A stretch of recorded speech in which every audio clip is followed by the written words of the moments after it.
Apaga a plateia. Blackout. Aí, blackout, blackout. Vai começar. Então, a primeira vez que eu vim no teatro, eu vim no edifício do teatro, foi no Teatro Guaíra, no palco do Guairão. E eu fiquei mais ou menos uns 15 ou 20 minutos aqui nessa coxia, entre as pernas, assistindo um ensaio do Balé Teatro Guaíra. E eu vi, às vezes, pela fresta, um pedacinho da plateia, mas eu não tinha ideia da dimensão da plateia. Eu nunca tinha assistido um espetáculo da plateia. Mas eu conseguia olhar, então eu passava para cá e dava uma espiadinha. Até que uma hora eu consegui realmente enfiar a cara e ver o tamanho da plateia. E entender que tem mais de 1000 lugares, mais de 2000 lugares. E onde as pessoas vêm ver coisas bonitas, onde as pessoas vêm ver teatro, vêm ver show, vêm ver balé. E nunca mais eu consegui sair da coxia.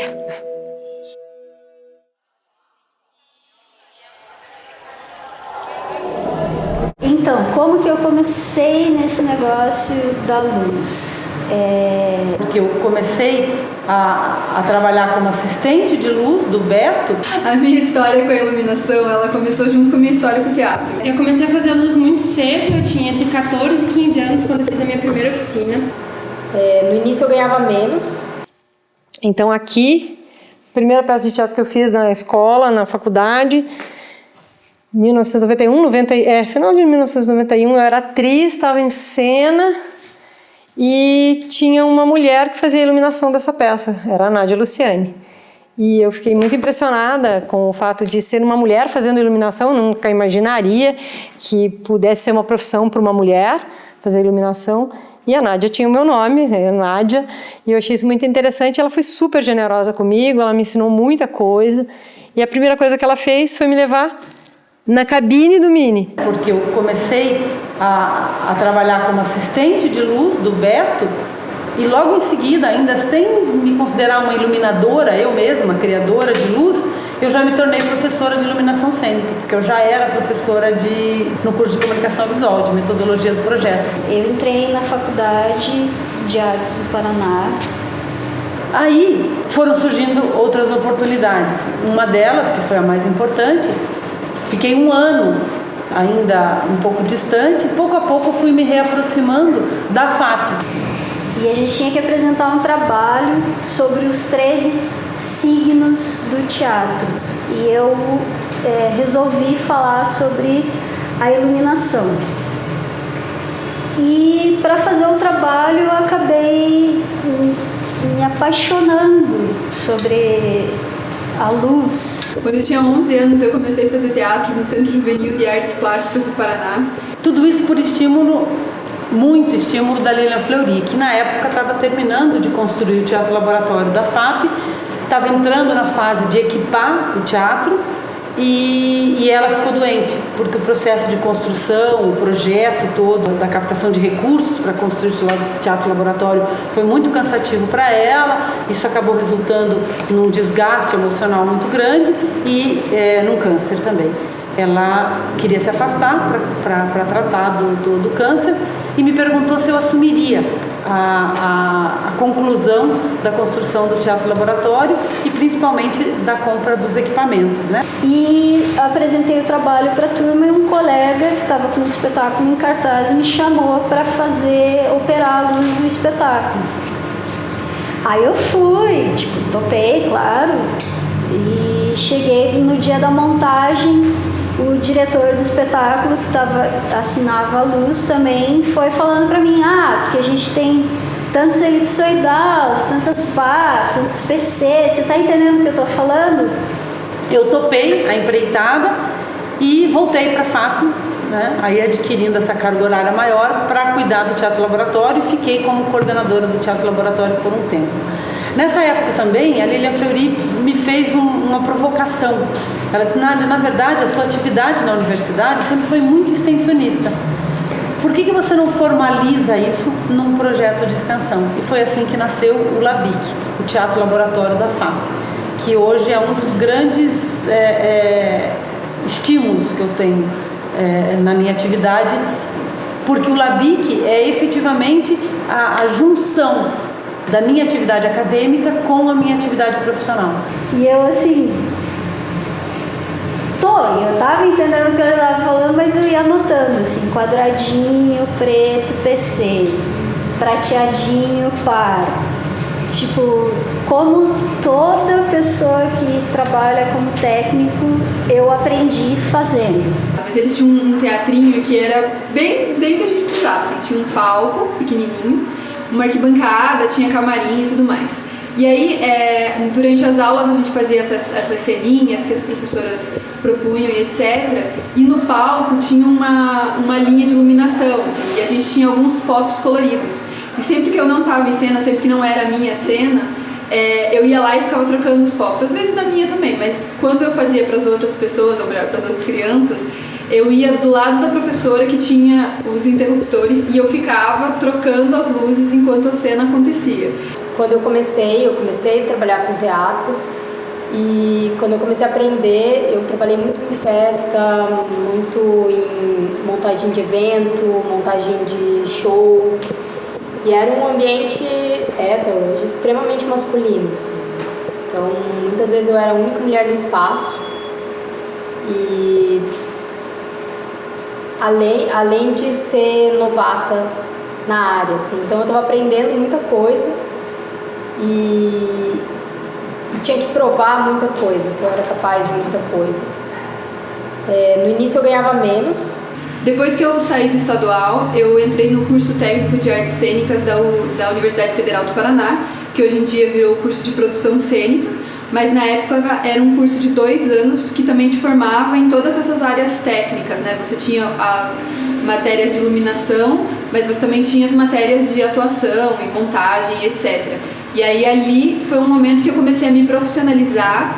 Então, a minha atividade profissional e a minha atividade acadêmica como professora e também como pesquisadora, porque eu comecei a me envolver com luz na execução do meu TCC, da minha formação em comunicação visual. Então essas duas coisas aconteceram muito juntas, né? A vida acadêmica como professora e pesquisadora e a vida profissional como iluminadora. E o LABIC foi a concretização, né? A oficialização, digamos assim, da mistura entre esses dois universos. Teve um espetáculo que eu estava apresentando no Mini Guaíra. A gente começou a mandar projetos de espetáculos, ou sketches, ou cenas, para alguns festivais pequenos da cidade, organizados por outras pessoas assim, que organizavam esse tipo de evento. E num dos primeiros, uma das coisas que vinha na ficha de inscrição era pedindo mapa de luz. E aí eu não sabia o que era um mapa de luz ou como fazer um mapa de luz. No Mini Guaíra você tem uma saída que você pode ir por trás e chegar na cabine.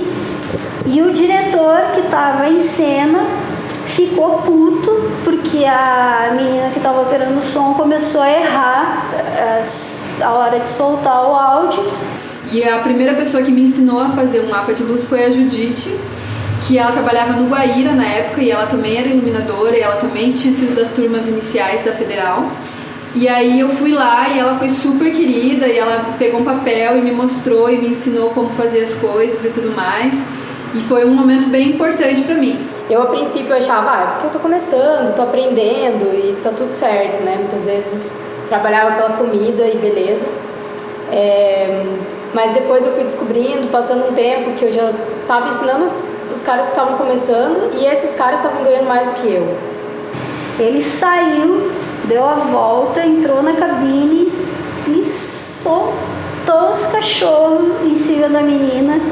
Ela teve uma crise de choro, ficou bem perdida e daí eu tive que ficar ajudando ela a operar o som, assim, calma amiga, vamos lá, tem que terminar o espetáculo. Numa dessas vezes que eu estava viajando, aconteceu uma peculiaridade, que na verdade não é tão peculiar ou não é tão incomum na vida da mulher técnica, né?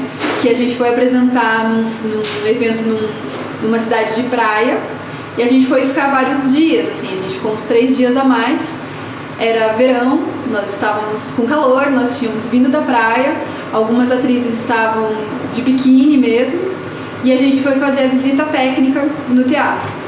Eu sempre recebi, de uma forma que até muitos machistas achariam elogiosas, né, comentários, brincadeiras, até mesmo elogios em relação ao aspecto físico. Eu aceitei muitas piadas no sentido machista, até pela minha sexualidade. Quando eles descobriam que eu era sapatão, aí eles inventavam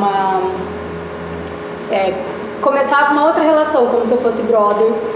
E essa relação era como se eu fosse machista tão quanto eles, assim, né? Mas eu sempre, como um processo assim de defesa, eu sempre tive essa atitude de elevar a uma determinada potência as brincadeiras e os comentários e os palavrões e o vocabulário chulo, até como uma forma de chocar e talvez inibir esses assédios, se é que isso poderia ser chamado assim. Eu acho que eu nunca tive, eu dei a sorte de nunca ter tido efetivamente, eu não consigo lembrar ou citar qualquer tipo de assédio que eu possa ter sofrido. Talvez porque eu tive o privilégio de ser introduzida no meio do teatro pelo Aurélio, em primeiro lugar, o iluminador com quem eu trabalhei inicialmente, e depois o Beto Bruel, que eram dois profissionais, duas pessoas da área e do meio, que já conquistavam muito respeito, já tinham conquistado muito respeito. Eu acho que eu fui um pouco herdeira desse respeito, digamos assim. Fiquei muito quieta durante muito tempo e hoje já tenho uma posição de que eu simplesmente não dou bola mais para isso, assim, não dou trela para isso e às vezes entro em embate, assim. Acho que hoje eu não entraria no jogo deles, não faria essas brincadeiras maliciosas, não embarcaria nessas brincadeiras maliciosas. E eu era uma das pessoas que estava usando uma saia e uma blusa. E aí fui conversar com o técnico, que já chegou assim, muito carinhoso, né? Me abraçando, me pegando pela cintura, querendo ler o meu mapa assim bem de pertinho. E essa é uma das situações assim da vida das mulheres na técnica que é horrorosa e que você não sabe muito como se portar, né?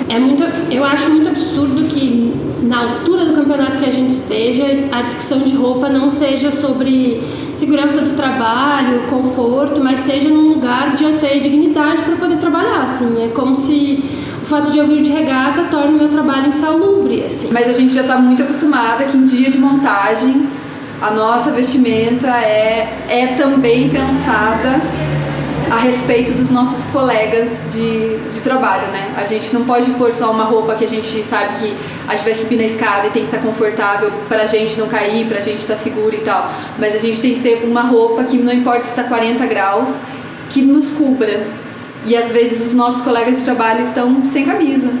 Eu ganho uma dificuldade que nenhum homem com uma regata vai ter, assim. Então acho que esse é um ponto pra gente pensar também como a roupa de trabalho não está dizendo respeito ao meu trabalho efetivamente, ela está se referindo ao se eu vou poder trabalhar com ou sem dignidade dentro de um ambiente, assim. Porque eu acho que as mulheres estão conquistando um respeito e um entendimento de qual é o lugar que elas ocupam na própria sociedade, que a gente não pode recuar. A gente tem que continuar brigando por isso. Cheguei em outras cidades com o meu mapa de luz, com a minha construção, ou com um mapa de luz que eu adaptei, que eu estudei, e os técnicos algumas vezes não queriam montar aquilo porque achavam que não, mas isso não vai dar certo, mas por que você não tenta assim, por que você não faz assado?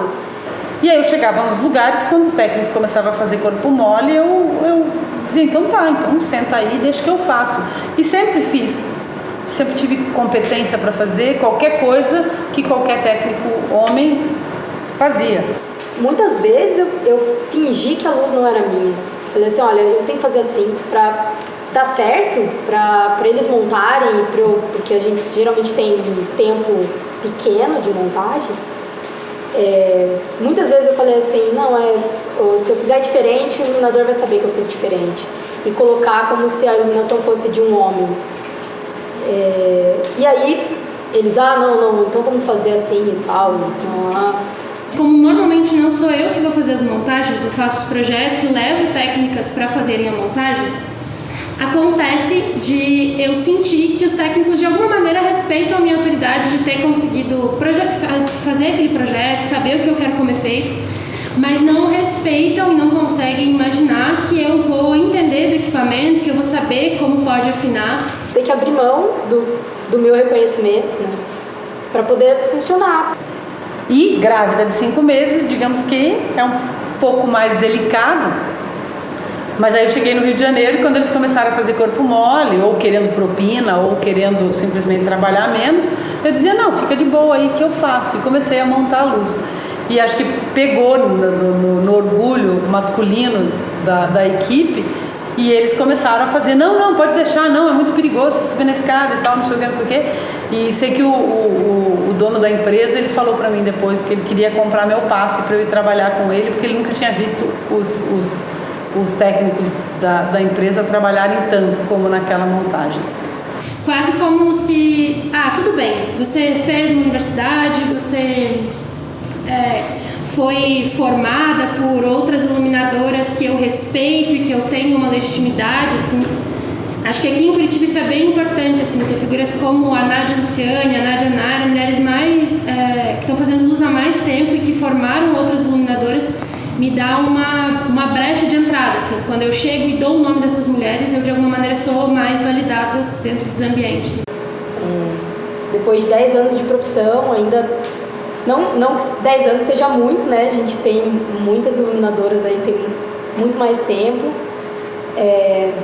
Mas com 10 anos de profissão eu já sei o que é um hack, né? Já sei de onde vem energia. E é muito irritante quando chega um técnico querendo ensinar tudo, assim, querendo ensinar o básico. E é um prazer imenso, né? Um privilégio poder ter uma mulher na manga para poder dizer essa mulher valida meu trabalho, assim, essa mulher me formou. Antes de mim tiveram mulheres que abriram brechas para que eu estivesse ali também, né?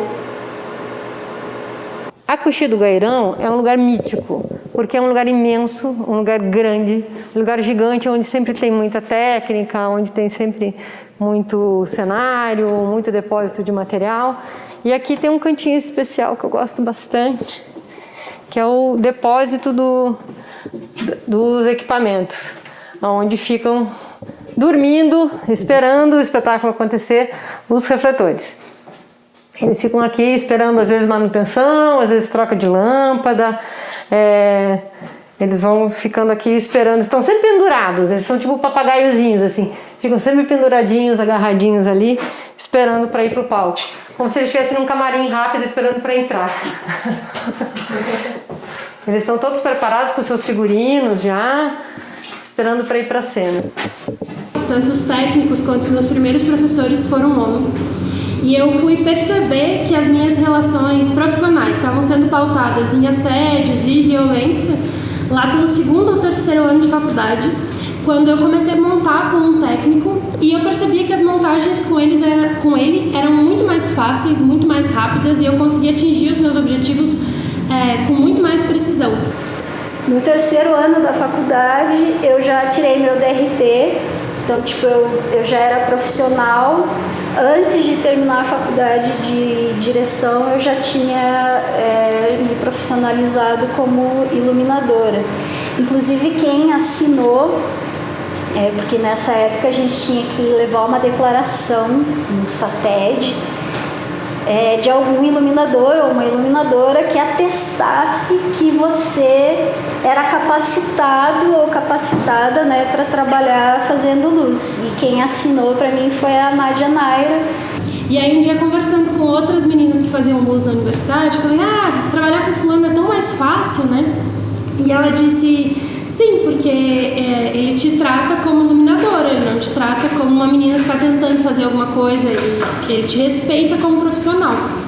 E depois eu tive o privilégio de criar uma luz com a Nádia no espetáculo um texto da Sarah Kane, Psicose 4.48, com a deusa Rosana Staves fazendo o espetáculo, interpretando. E isso de alguma maneira me fez perceber o como todas as minhas experiências profissionais antes daquilo, por ter sido uma adolescente num corpo padrão, performando feminilidade, todas essas relações profissionais tinham sido pautadas por assédio e eu não conseguia nomear isso porque eu nunca tinha tido uma experiência profissional que fosse realmente profissional, com dignidade. Eu comecei a trabalhar só com mulher. E eu me pergunto por que eu demorei tanto para fazer isso. Por quê? Porque é muito mais tranquilo o ambiente de trabalho, é muito mais sensível e muito mais forte ao mesmo tempo, porque o teu trabalho ganha força quando não tem ninguém duvidando dele. Uma maneira que eu encontrei, de alguma forma, de blindar esses assédios, mas também de conseguir construir dentro dos espaços de montagem uma prática que eu acredito ser importante e necessária dentro da sala de ensaio, é construir equipes que são majoritariamente de mulheres com alguns homens. Porque não tinha esse teste o tempo todo de será que ela sabe o que está fazendo? Isso para mim tem sido uma prática frequente assim, e tem se mostrado muito eficaz, porque eu sinto que eu dou uma oportunidade para os caras de vivenciarem uma prática que eles normalmente não têm, que é de serem liderados e terem uma equipe com muitas mulheres. E uma coisa que surgiu, que eu só entendi depois que eu comecei a trabalhar com mulher, só com equipe feminina, eu entendi que a possibilidade do erro, porque antes eu não tinha possibilidade de errar, porque eu estava sendo colocada em prova o tempo todo. Então eu tô dando uma oportunidade para esses caras que se dizem aliados da luta feminista, aliados da luta antirracista, para trabalhar em ambientes que estão com diversidade, né?